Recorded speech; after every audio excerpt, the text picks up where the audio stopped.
Hey guys, welcome back. Drip and Farm for Profit. I'm your host, Drip Coach, dropping knowledge bombs on all drip ecosystem related projects. And today we're going to get into FUD facts. Man, specifically the uncertainty part of it. I don't actually think that FUD is a negative thing, really, but I'm not even going to really touch on that. But I want to touch on the uncertainty part because I've been trying to unpack why I'm beating the drum so hard on transparency and communication and, you know, let your yes be yes, your no be no. You know, I was trying to figure out, like, where does that come from? Like, where does that integrity, honesty, all that stuff come from? And you guys, I mentioned before that I was in the military and raised by a military individual. My dad was in Vietnam and Desert Storm and all that. So obviously all those have an effect on your psyche as a kid. But I think it really started for me, and this is where the story is going to come in, when I joined the military myself, when literally right out of high school. So I was actually 17 when I joined the military, and my first job was in air traffic control. So I'm going to dive into that story and kind of unpack, I guess, how this got kind of embedded into my DNA and into the communication methods I choose. And it's not to say one's better than the other, but I definitely can't turn it off. And it's a path that I've chosen and definitely now what I'm doing on the channel. So I wanted to actually unpack the uncertainty piece because that'll help tie this whole story together.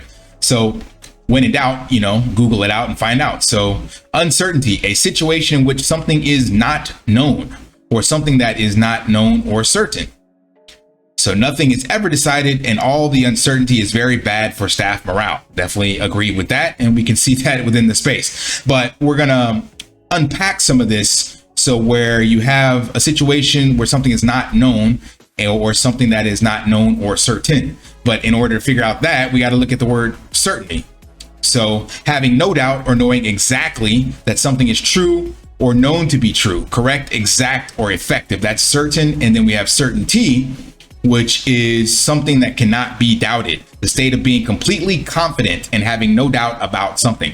So this is where my story is going to come in with air traffic control. And one of my mentors says, confidence comes from competence, meaning the more you know about something, the more familiar you are with something, the more you can convey certainty on that particular topic. Like if you were to sit down with Neil deGrasse Tyson and start talking about science, he will be very confident in what he explains and shares because he's extremely competent in that, right? And same for a doctor or anybody in any field. If they've been doing it for a while, they can just talk and be able to convey that competence confidently, right? So what I'm getting at in this is the story that I want to tell, why I am a stickler for communication and transparency is because I operated in an environment where transparency and communication and certainty were not only necessary, they were mandatory.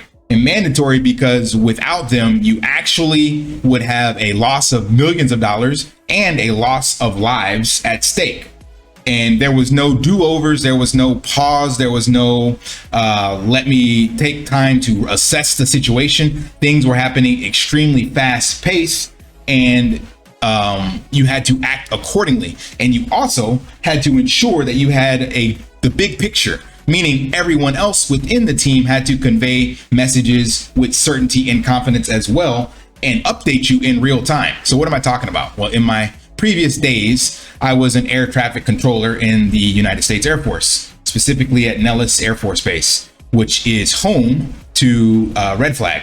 Red Flag is an exercise that they do yearly. I don't even know if it's the yearly now or whatever, but definitely when I was in, it was every year. And basically militaries from all over the world would come and they pretty much dogfight. So like old school Top Gun dogfighting up in the air where they're trying to simulate attacking one another, and they do it in Las Vegas, more so out near Indian Springs, Area 51, if you're familiar with that. So it's actually kind of more northeast, west, I don't remember. So it wasn't over in Las Vegas, Nevada, but basically the desert is all that mattered. And they would just do simulated attacks. And we actually had the Russian MiGs were there. You had some of the German aircraft, the French. Like it's literally was a big thing from all over the world. They come in and dogfight. And it happened for like a week. And to cut your teeth in this environment, the way they call it, is like you, in order to become a air traffic controller, you had to actually get certified during a red flag, because red flag was the most fast-paced scenarios that would happen at the base. So they had their normal day-to-day air traffic, but when red flag, it was crazy because you had to deal with foreign communication. So everybody in air traffic control has to speak English. That's the international language, so you communicate. But clearly there's going to be some accents and different dialects, and you're going to have very different aircrafts, different speeds, and you have to make that work. And they're on a very tight schedule. So you're simulating an actual war. So they have to get to the war zone and deploy a package, hit a target, refuel, do all these things, and it's timed, right? So the fighters are fighter pilots are doing one thing, and of course the air traffic controllers, ground controllers, everybody else, the ground crew has to ensure that that's all on time as well, and everything has to be smooth, or else different people are getting reamed for failing their part of that scenario, because you're practicing as if this were a real world combat threat situation. So what I'm getting at in here is that specifically in the tower, so this is where I work, this is actually an updated image of Las Vegas, Nevada, Nellis Air Force Base Air Traffic Control Tower. So you had 5 actual positions. So back here is the SOF. This guy back here was stood for supervisor of flying. He's actually a certified pilot, and he would be there just in case the pilots had a specific problem in the cockpit, so he could talk directly to them on a different frequency and walk them through scenarios that obviously we would have no idea because we're not pilots. And he could also look out the window and see certain things. So you have him. Then here you had the ground controller, which is the person that is ensuring that the aircraft get to and from the runway and vehicles get around the runway. Then here you have flight data, which they're responsible for coordinating the inbound and outbound departures and arrivals of aircraft, and then tracking the times and all that stuff so that you can relay that information to the ground controller and to the local controller. In the middle, you had the coordinator. This is not common at a lot of local bases, but this person talked to radar. So when you're in the tower, the people in the tower only have control over pretty much what you can see out the window, and maybe up to a 10-mile radius on this. Let's zoom in on this. I forgot what this is called now, but it's basically a radar, so you can see the aircraft that are not right outside your window, but within like a 10-mile radius, depending on what you're in charge of. So this person here would coordinate with aircraft as they're coming in with the radar controller, who has like 100 miles, 200 miles of airspace that they control. And then second to last, you have local control. So this is the person right here in this position that would ensure the aircraft can land and take off safely. And then last, you have what's called the watch supervisor. So this person had to maintain surveillance over the entire thing. So they're making sure that each person is aware of what's going on. So what am I getting at with all this? Like I said, with confidence and competence. So every single person in here had to be sure of what their job was, and they had to also maintain vigilance on the other pieces of the equation, because you didn't just have your little piece of the pie. You had to make sure that other people knew what you were doing and what you needed to have done. So for example, the ground controller is responsible for getting vehicles across the runway, but this person here has to talk to this person over here who is in constant contact with aircraft landing and taking off the runway. But this person may need to get a vehicle across the runway, or they may need to get the fire department across to survey the barriers, whatever. So they're in charge of the actual ground crew, and they're talking directly to vehicles and ground personnel. But this person over here is only talking to aircraft. So you got aircraft in your ears, and you got this guy in here. Like, there's a lot of different people talking at the same time. And that's why you see on these guys' ears, they have one earpiece. So you're meant to listen to people in your ear, and it could be 2, 3, 4 people at a time. And then also with your other ear, your good ear, you had to listen to what's going on around you in this environment. So the point I'm getting at is this was a very fast-paced, no BS environment where, again, lives could be lost very quickly if you are not confident and competent in your job, or you relay information. So in a scenario, and this is where I get really big on the words that are used and why I'm a stickler for that, and why I've been kind of like mentioning that regarding some of the transparency and the words that the team uses in regards to finality, right? So this environment is recorded. everything you say and do is recorded 24/7 in the event that something happens, so that they can literally hem your ass up and take you to court if necessary, or you lose your job and you get kicked out of the military. So everything you say is recorded so it can be scrutinized later. We had to go check the tapes on multiple things. So for example, if you tell someone barrier 1, expedite across runway 21 right at Alpha, traffic F-16 short final, this means that barrier 1, meaning a maintenance vehicle, and the word expedite means punch it. You cannot lollygag across the runway. If this person failed to use the word expedite, or the vehicle failed to recognize the word expedite was used and they lollygagged across and something happened with an aircraft landing, then that vehicle or that person could be injured and or killed. The aircraft could be the pilot has to bail the aircraft. Like, all sorts of bad things can happen, right? And that's just one word, the word expedite. Literally, the air traffic controller Bible, they call it, 4110.65, I think it was 7110.65. Wow, still remember that. Anyway, it was written by lawyers so that in the event that something happens, you could save your own ass because you use the right, what they call phraseology. So I'm tying all this together because this is part of my DNA. So I grew up in an environment like this where nothing short of, for lack of a better word, perfection was allowable. Not perfection, the perfectionist attitude where you couldn't make mistakes because you could correct them, but that things happen so quickly and you had to be confident in your words and the word choice so that the environment can continue moving. Because remember, the aircraft don't stop in the air. they can't do that. So everything is happening in real time and there's no do-overs. And you have other people that can clearly back you up. If you say something, people can overkey you and correct your situation or whatever the case may be. But you had to go through a lot of cutting your teeth so that you could be aware of how to speak confidently, competently, and use the right phraseology. And everyone knew that your words had impact. If you told someone to do something, they had to do it. And there was no question that if you said, do this, that is the exact action you would see done. So that's why, for me, when I scrutinize what's going on within the space and the lack of transparency and the lack of, in my opinion, integrity, because of the word choices that are being used, those words mean something to me, because it's not just, oh, it's 100% done, and that means 10% of 10 other pieces, or 100% of one of 10 pieces, something like that. Or it will be next week, or well, 3 more minutes, or whatever. And everybody wants to give that a pass because, yeah, things happen. I get it. But when you don't come back and update people, that's where the uncertainty comes in. And that's where I do not have tolerance for, because in this environment, if I don't update people, lives will be lost, millions of dollars will be at stake.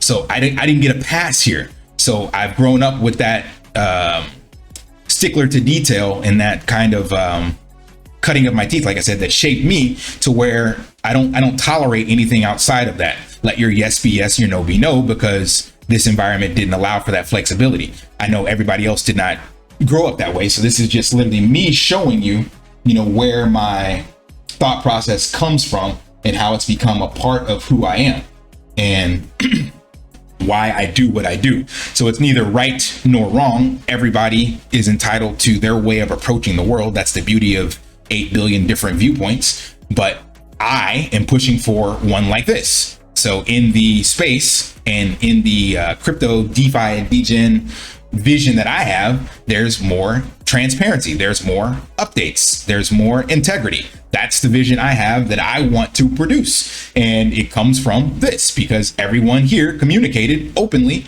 constantly. There was no secrecy. There was no wait till next week to get an update. You got it in real time. And everybody knew that that's how it had to be relayed. Now, again, in the environment we have now, of course, not expecting every single day to get an update, but here's something that I don't get. Why only Thursdays, for example? Why do we have to wait an entire week to get an update? Why also, if something happens in real time, we wait another 24 hours in a specific time at 4 p.m. Like this makes no sense to me. That's the uncertainty piece that literally I cannot wrap my head around. If you have information, remember, I was the only one telling you guys about the delay that was happening from the actual dev team that was in charge for 2 or 3 weeks, because we had an inside guy saying that one person wasn't doing their job and that it was getting delayed. But you never heard that from the team. You never even heard that from inside Ray's camp. I was the first one to share with you guys on my channel. Why do we have to wait?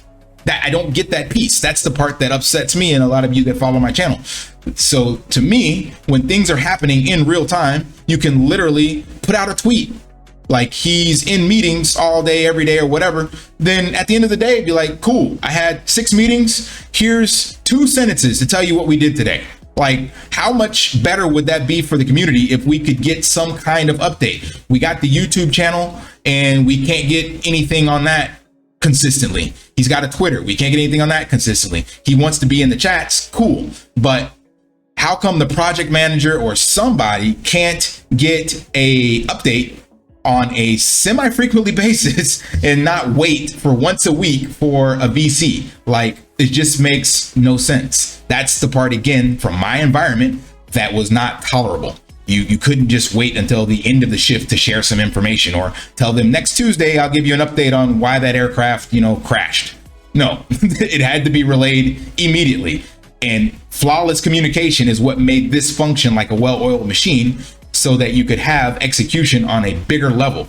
So in a lot of ways, the military environment to me gives a good example of how efficient things can run, and it's not without flaws, don't get me wrong on that, but the documentation and stuff like that they have to make things run smoothly is impeccable, because everybody knows their part and they know how to relay that to the other pieces of the team so that things continue to run smoothly. And I think that's what's missing in the current crypto space. So the bulk of what I see is a bunch of developers and got lucky entrepreneurs that created something, but they have 0 business skills, 0 soft skills. They never worked for any companies or had to be part of teams. They've been coders in their basement or whatever the case may be, and then made a lot of money. And then now they're in charge of multi-billion-dollar operations like I was here. Where else can you go at 17 and be in charge of a multi-billion-dollar operation, telling officers and multi-million-dollar aircraft what to do and where to go, and literally have lives in the palm of your hands? That'll quickly give you some insight on how to communicate properly and how to grow up and mature and work as a team. Not everybody gets that exposure, but that's one of the benefits of that. Again, I'm not saying everybody has to go to the military, so I'm just letting you know how this helped shape me, because I got exposure to things like that at a very early age. And I don't think a lot of the space right now has any of that exposure. So they're learning in real time, which is great. And that's what we want to see. So definitely, again, we've seen improvements in the hiring of additional developers, and there is better communication than what we used to have. Definitely see that, but it's still a far cry from what we'd like to see to remove that uncertainty, in my humble opinion. So this is why I get like the handful of crybabies in the comments that are only about saying everything's sunshine and rainbows, because they too probably only grew up in a basement and never had to actually do anything of value. So they don't understand how to work as a team either. So I get it. It's just the way the space is. But for those of you that understand where I'm coming from, then you'll rally behind this vision and mission that I have for the future of DeFi and crypto as a whole. So anyway, hopefully that made some sense to you guys. So at least now you know where I'm coming from and how my view of the world has been slanted in this regard. Neither positive nor negative. It's just the one that I'm pushing for, because it's the one I resonate with. So hope that provided some value and some clarity. And if it did, smash that HBO special brother out, like, subscribe, comment down below. And until next time, lift daily and achieve your impossible. See ya. Want to pay your in real life bills with crypto? How about send crypto directly to anyone with a bank account? Spritz Finance is a decentralized solution to be your own bank and connect your crypto earnings to real world bills and payments. They do not take custody of your assets and allow support on multiple blockchains and Web3 wallets. Sign up below using my referral link and you will get $50 back when you make your first $50 bill payment with crypto. Additionally, I will be using referral bonuses to airdrop, donate, or burn based on community feedback. Sign up now.